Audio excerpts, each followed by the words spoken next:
the way I communicate I love you, he will know that something is going on with me because he is attuned to me. So one way that you can effectively communicate with your spouse to deepen the waters is to be attuned to them, understand them. And we also know that communication is not just verbal. I love you, I want you, I need you.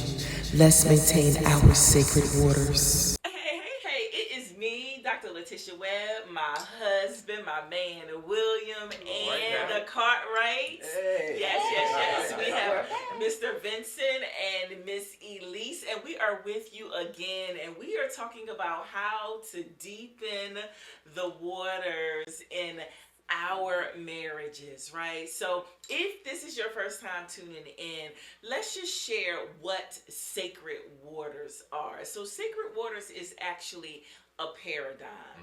It's the way that you choose to think about your marriage. We believe that your marriage is worthy of all in respect, and you must establish the boundaries to keep the murk and the mire from muddying your waters. Now, what muddies our waters may not muddy the Cartwright waters, and it may not muddy your waters. But you have to be able to recognize the things in your relationship that gets in the way. And as my husband says, the things that disturb your groove, right? You want to remove those things, because nothing and no one should break the union, the trust, the intimacy, and the connection that you have with your spouse. So sacred waters is really about looking at your marriage as something like, I don't want to use the word sanctified, so excuse me for that, but like is like the sanctity of it.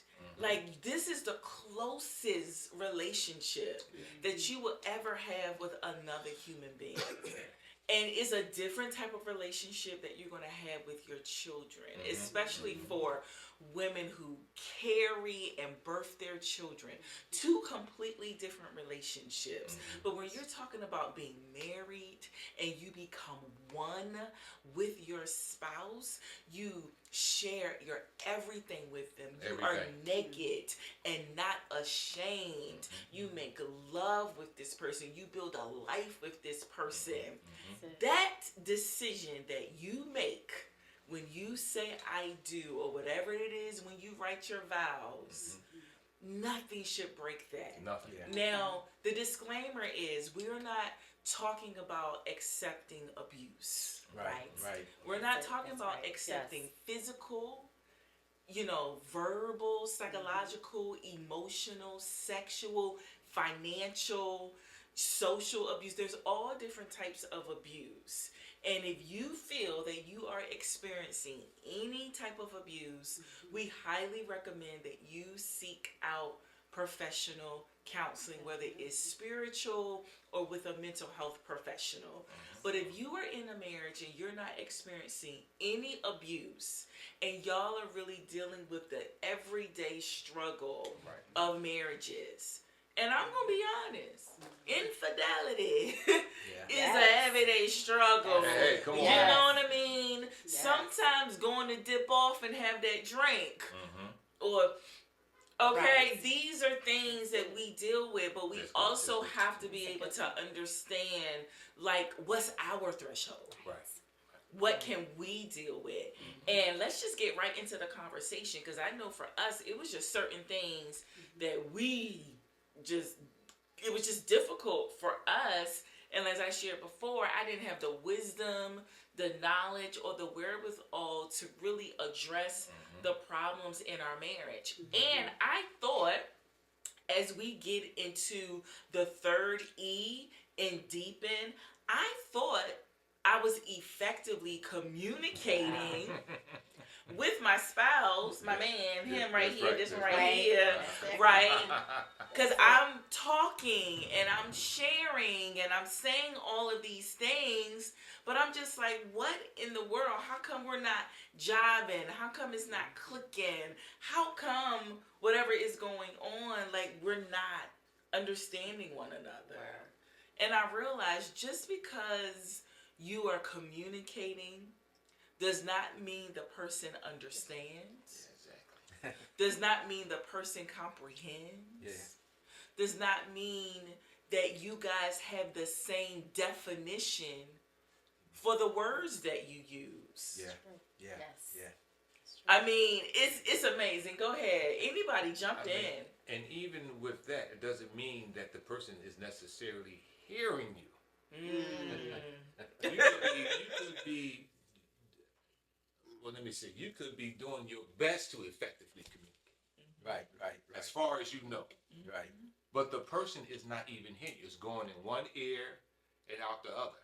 And as we go further, we'll see how active listening actually plays a part in it. We're going to take active listening to another level.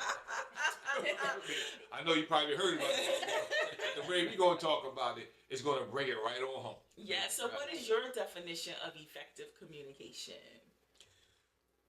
No, go ahead. Ladies Well, first. respecting each other. Respect. Well, what does that mean when it comes to communicating? Communication is important because sometimes you might communicate but not effectively communicating within each other. Our thoughts could be different, but at the same time, we're not understanding or acknowledging each other when we're doing effective communicating. Right. You know, I have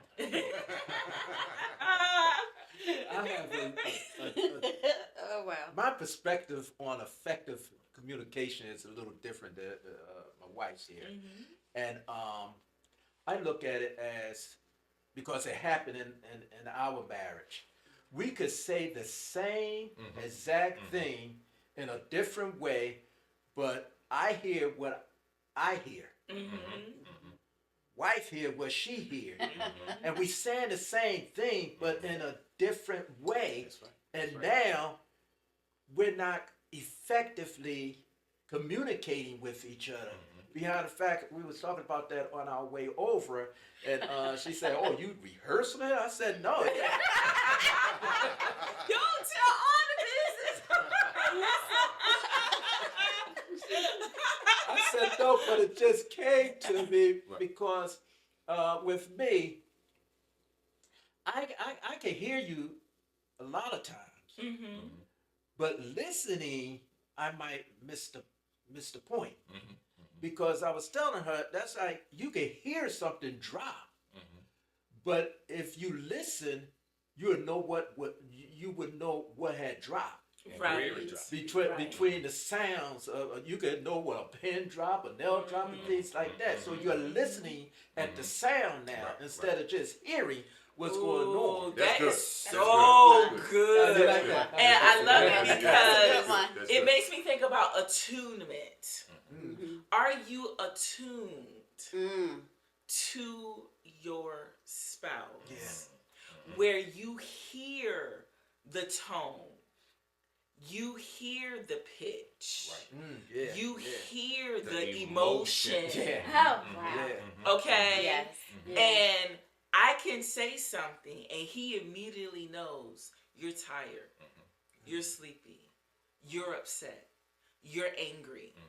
I can say, I love you, and I'm just using it as an example, but depending on what's going on with me spiritually, psychologically, emotionally, and sometimes physically, the way I communicate I love you, he will know that something is going on with me because he is attuned to me. So one way that you can effectively communicate with your spouse to deepen the waters is to be attuned to them, understand them. And we also know that communication is not just verbal. So what ways do you guys communicate other than using words? Well,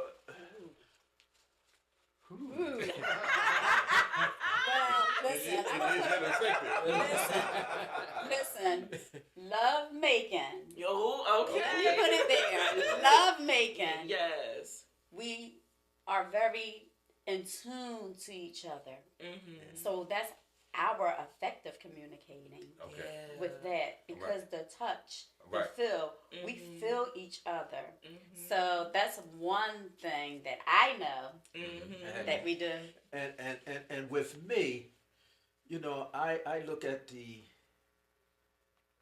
emotions. I might say something, and if she looks a certain way, I say, okay. Okay, that didn't set well with her, and I'll just kind of back up, because without her saying something, her eyes might tell it, the way she moved might tell me, okay, I better back up for right now. Right. Yes, and go ahead, baby. Were you gonna say because something? that nonverbal communication was communicated effectively.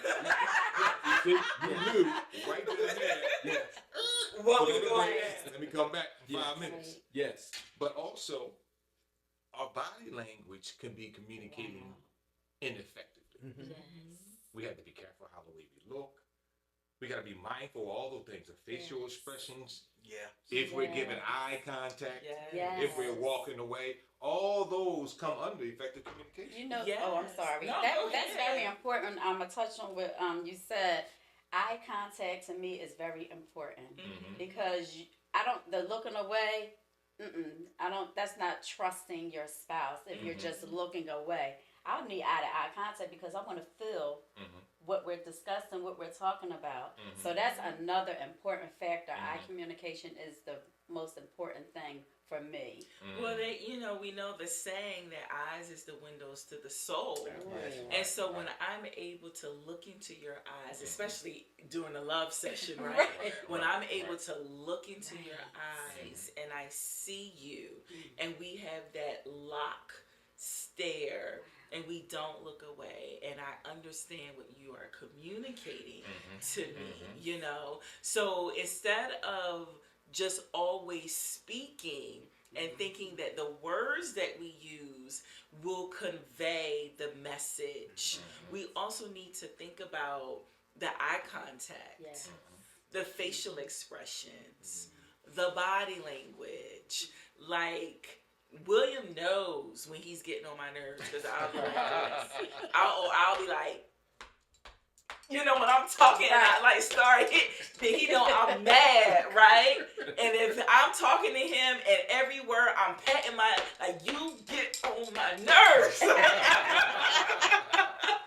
It's one thing if I say, baby, you get on my nerves. It's another one that said, you get on my nerves. It is the same words, but the tone, the body language, the hitting of the leg, the, clutching of the teeth, you know what I mean? Like, all of that lets him know, okay, something's going down here, because there is an emotion attached to what's going on. Now, sometimes it's obvious what your spouse is trying to communicate with you, especially when the body language, the facial expressions are attached to it. But there's so many times too that your spouse could be saying one thing, their body language could be saying something else, and it confuses the communication, and you're getting mixed messages. And it's just like, well, you saying one thing, but you're flat. There's nothing coming from you. There's no energy emanating from you. It's like, am I supposed to believe what you're saying or what I'm feeling and what I'm seeing, right? It's also the approach. How you approach somebody. And if you come off with the grouchy facial expressions or so that won't work, because it's going to be negative. They won't be able to receive it. Exactly. And I know some of you guys may be thinking look, I'm human. How am I supposed to remember all of this and do all of this? And it's really a matter of you understanding your spouse, you studying your spouse. In order for you to deepen the waters of your marriage, and when I say this, your spouse needs to be like a everyday class, a everyday study, a everyday read, because who we were this time of last year, who we were this time 6 months ago. We are 6 weeks ago. Yeah, when I think about what I was going through in September with my surgery, where I was now and where I was then and where I am now, even in that short period of time, because I don't have the physical pain that I had back in August, and then the recovery pain, and now I'm on the other side of it. Right. So even some sickness, some physical pain could cause your spouse to communicate differently, or how they receive the communication is different. Yeah, go ahead. That's very important, because what a person is going through could affect their communication. We have to understand that when we're talking about we're human, we have to understand that your spouse might not be in the best place. You might not be in the best place at that particular time. And we have to be able to discern, is that circumstantial? Ooh. Wow. Or is that something that's going to hinder or disturb our group? Right. See, and I know, like William used to say to me all the time, especially in business, he was like, babe, this isn't me per se. Not that he was being inauthentic in business, but what he was saying was, he says, I understand the level of sacrifice that the level of sacrifice that it takes to become successful. He's like, do you think I want to be taking these phone calls? Do you think I don't want to be home? Do you think, I don't want certain things, or I don't want us to have certain things, or I don't want to do certain things for you? He said, do you think this is me? He says, there's a level of sacrifice. Most businesses don't succeed within the first 5 years. So let's do what we need to do now. Let's lock arms and go hard now. He's like, I gotta get this out my system.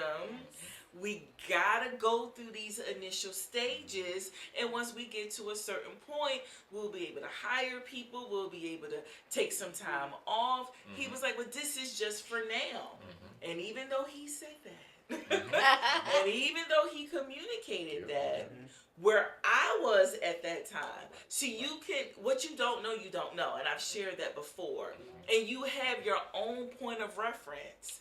Because he had been an entrepreneur, when he was younger, you guys, were with an entrepreneur. His family, are entrepreneurs. It's just like,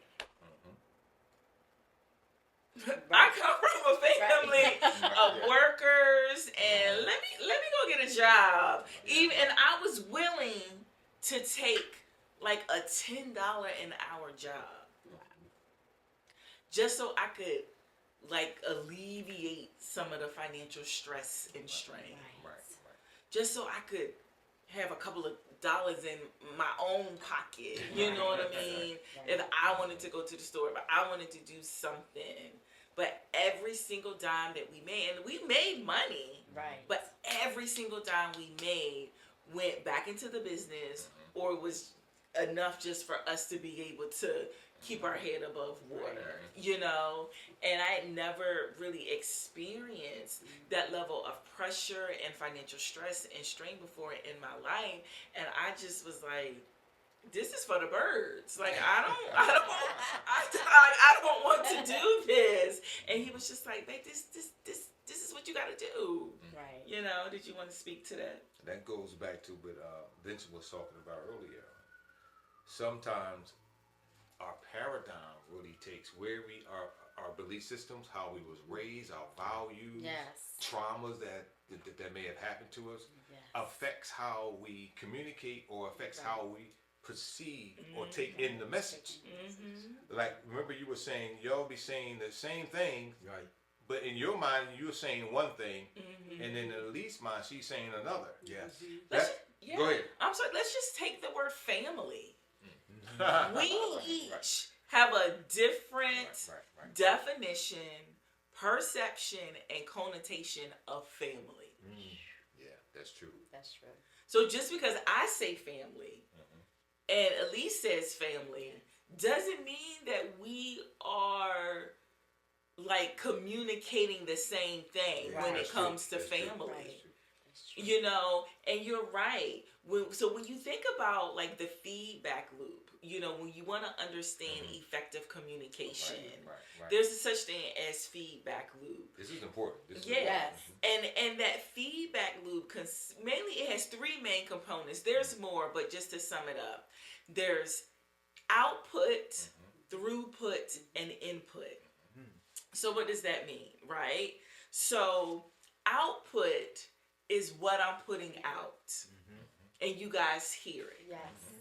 The input, the throughput is what comes into you, and you have all of your filters, where hubby was talking about your experiences, your education level, you know, your traumas, any developmental issues, any mental health issues, any intellectual disabilities, you know, all of that, your age, your experiences. If you are a male or a female, okay, if you are a right brain or left brain person, you know, all of that, you know, comes into play, and that information is going through your throughput.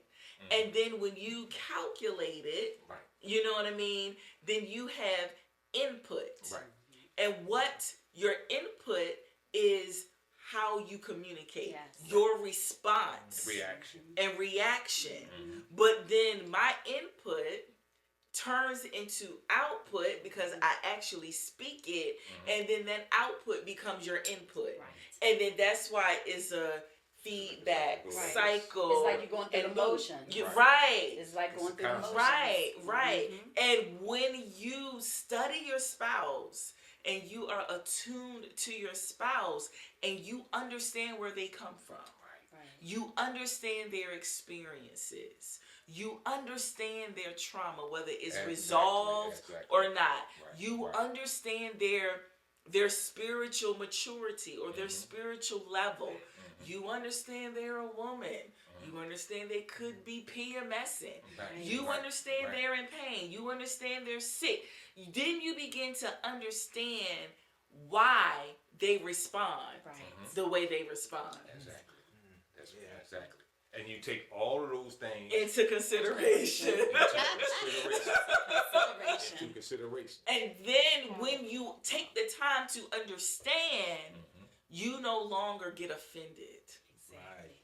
Wow. That's why we have to be honest with each other when you communicating. Because sometimes we can misunderstand each other or be like, okay, so why did you say that? We have to be honest. Sometimes it might hurt. Sometimes it might hurt. And you don't want to hear it. Don't want to be vulnerable. Exactly. But you have to be also transparent with each other. You have to. Because if you're not transparent, what's the use of communicating? I mean, you just hit it, Elise. So another two components of effective communication is honesty and transparency. You hit it right on that. You hit that thing.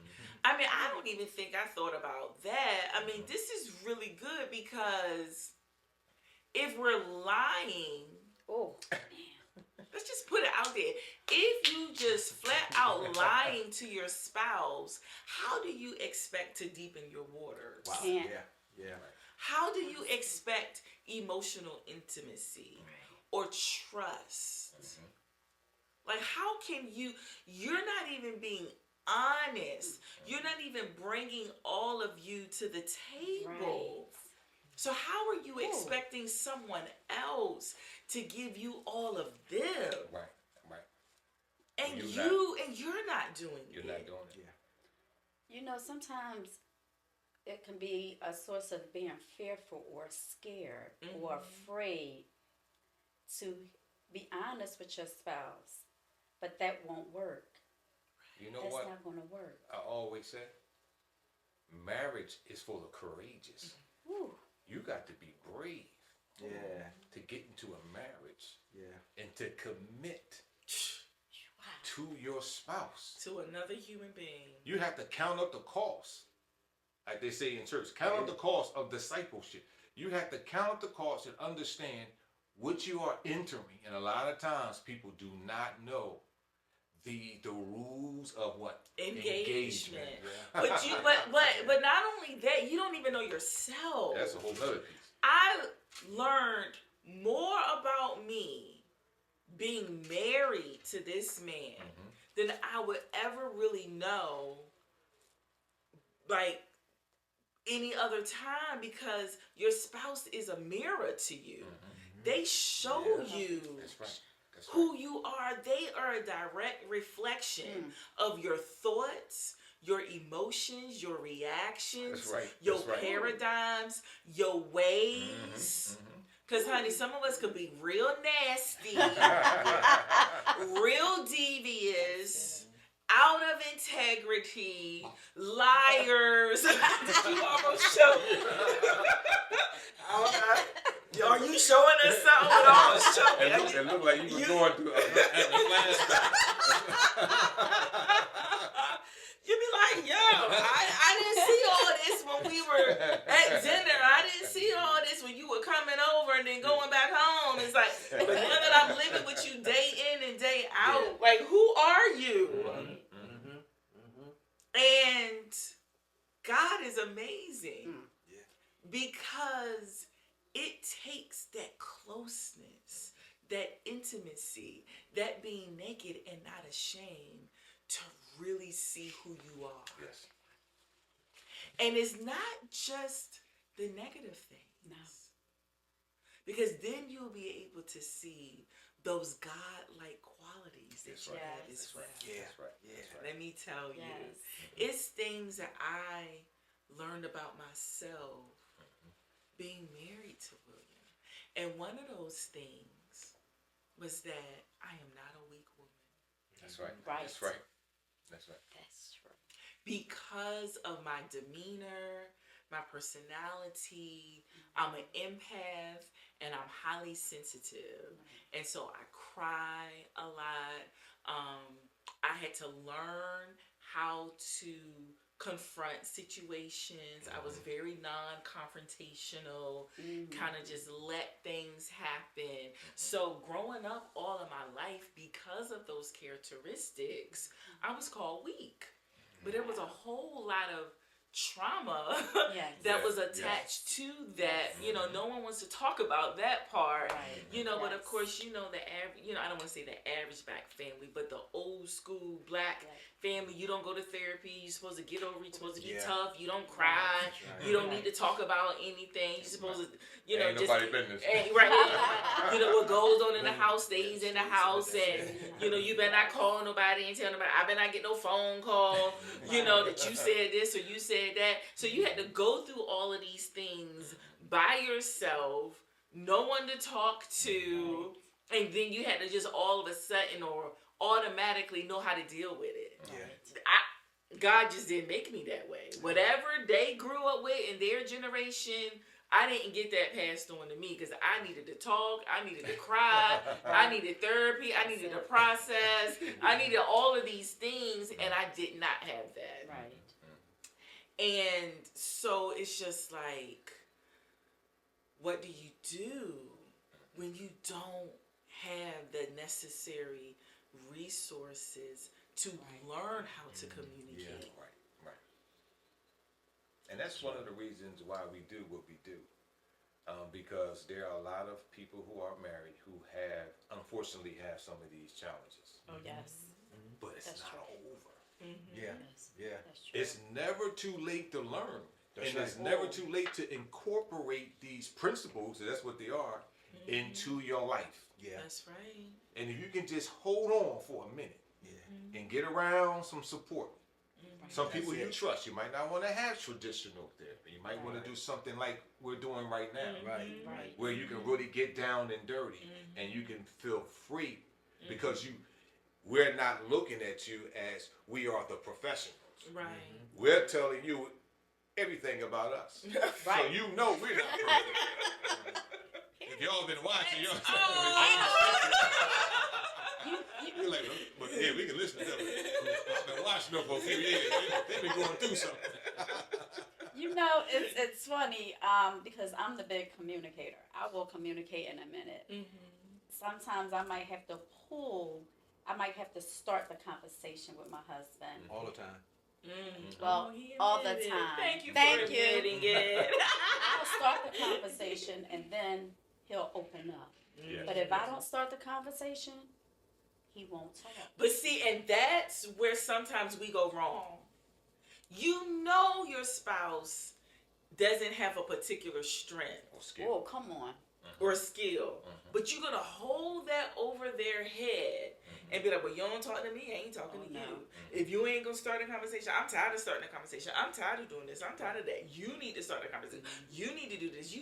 But so what's going to happen? You just got to make a decision. Okay, that's not his strength or his wheelhouse or his area. If I got to take that on to deepen the waters and to maintain our sacred waters, like, so what? That's right. Yes. That's it. So what? Who says that he got to start the conversation one day, you got to start the conversation another day, and if he want to talk, then he'll start the conversation. That's not a rule in a marriage. It's not a Or rule. Because you establish Yes. the rules of Come on engagement now. in your marriage. Right. That's right. Who says I do this, and then that becomes tit for tat. And that's petty. We gotta remove the pettiness of our communication. We gotta remove it, right? Just because and I think we talked about this before. My husband would like ram and just talk for hours. I didn't say anything back. It was done. I didn't say anything back.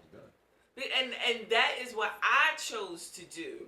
Now we could have went toe for toe, but that wouldn't have solved anything. And I'm not we're not talking about being abused, being disrespected, or anything like that. Everybody has a threshold, and everybody has a point, you know. And if you need help, you know, deciphering what your threshold is and where your point is, please get that. But at that time in our marriage, I was just like, I'm not going back and forth with you. I'm not going to argue with you. I don't want to argue with you. And I had enough wisdom to know that all I was going to do was make the situation worse. Right. Because the communication was not effective. Right. When someone is trying to make a point, just give it to them. All right. Right. And you know what? You know what that reminds me of? And I'm not sure if we said this, but another aspect of E is expectations. Expectations. Unrealistic expectations. It's our levels of expectations and the lack of acceptance when people fail to meet our expectations is what destroys relationships. Ooh, wow. That's what destroys the relationships, the levels of expectations. And a lot of those expectations that we have of our spouse is unreasonable. It's unrealistic to believe, let's say, that he's ever going to be the initiator in certain circumstances. Not to say it can't happen, but if this is the normal way of engaging, and then you engage first, and then once you engage, he opens up, then it's okay. It's okay. It's okay. End result was good. Right. That's true. But if you keep trying and he keeps shutting down, or he doesn't open up, or you know what I mean, you doing flips and juggling, it's like, okay, now something has to give here. I understand that, but it works. It works. You have the key to unlock his heart, Sure do. and it works. Yeah. You know, when we talk about effective communication on I believe it was last week, and my wife, she says, you know, how come you don't? Why you always don't? When I say, you know, what do you want? You say you don't care. I said, well, I mean, it's not that I don't care, but it's just I don't care what you buy, because I don't do that.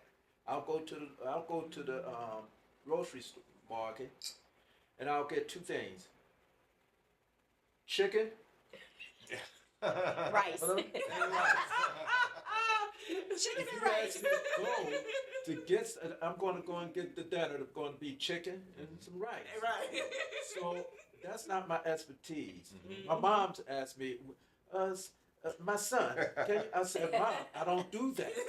I just don't do that. Right. Now, I think it's just that if that's my wife or you the woman of the house, you make those decisions. I don't make those decisions. When it comes to fixing something, let me do that. You know, and that's where.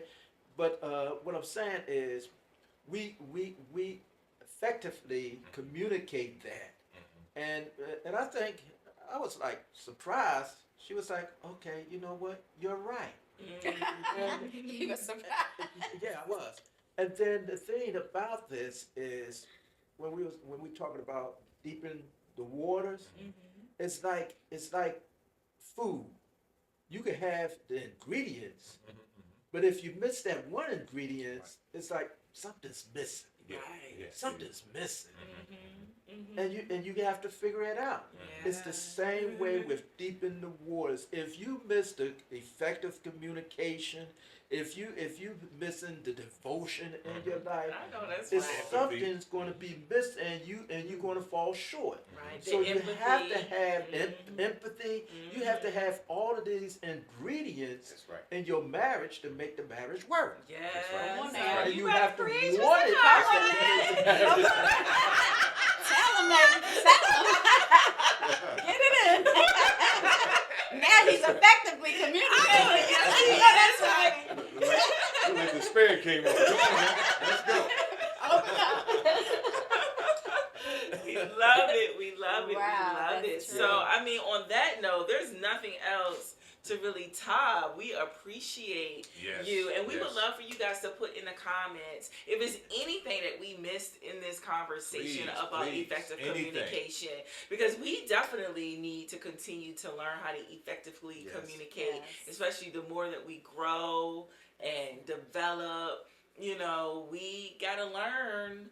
Okay, what worked yesterday may not work today. And, you know, that's why, you know, listening to podcasts, looking at YouTube videos, reading books, all of those things, you know, and having conversations with other couples definitely will add to you. And because iron sharpens iron, right? We need to be around other married couples so that we can continue to deepen our waters and maintain what's sacred to us. And I wanted to let you guys know that I am going to start going live on Facebook and Instagram. I know you guys like, you doing Facebook.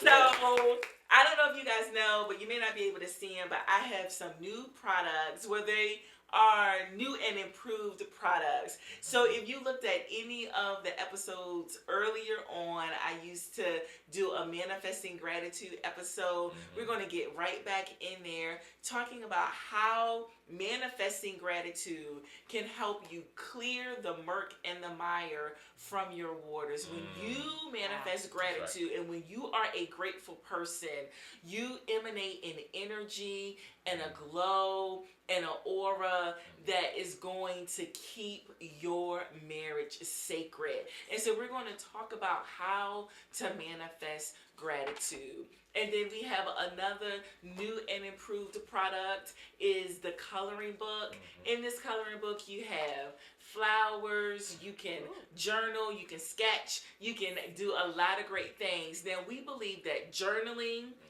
coloring, and being grateful are definitely ways to engage in self-care. Because when you engage in self-care and when you take care of you, then you can be that better person, that better spouse, that better wife, that better husband. And then you will be on point to recognize the mud that's trying to get in your sacred water so you can go ahead and cleanse them out. And the more that you take care of yourself and the more that you go deeper within you, then you can bring that to deepen the waters of your marriage. So I'll have the link to these products in the description that you can get on Amazon. But go ahead and follow me at Dr. Latisha Webb, and you'll see me live on Facebook and Instagram. All right. Now, next week, we are going to talk about the P in deepening, and you gotta come back to know what it is. I'm not gonna tell you guys what it is this time. All right. Mwah. God bless you. And remember, take care of yourself so we can take care of each other. Ooh. That's a good one. That's a good one. Mwah. God bless you.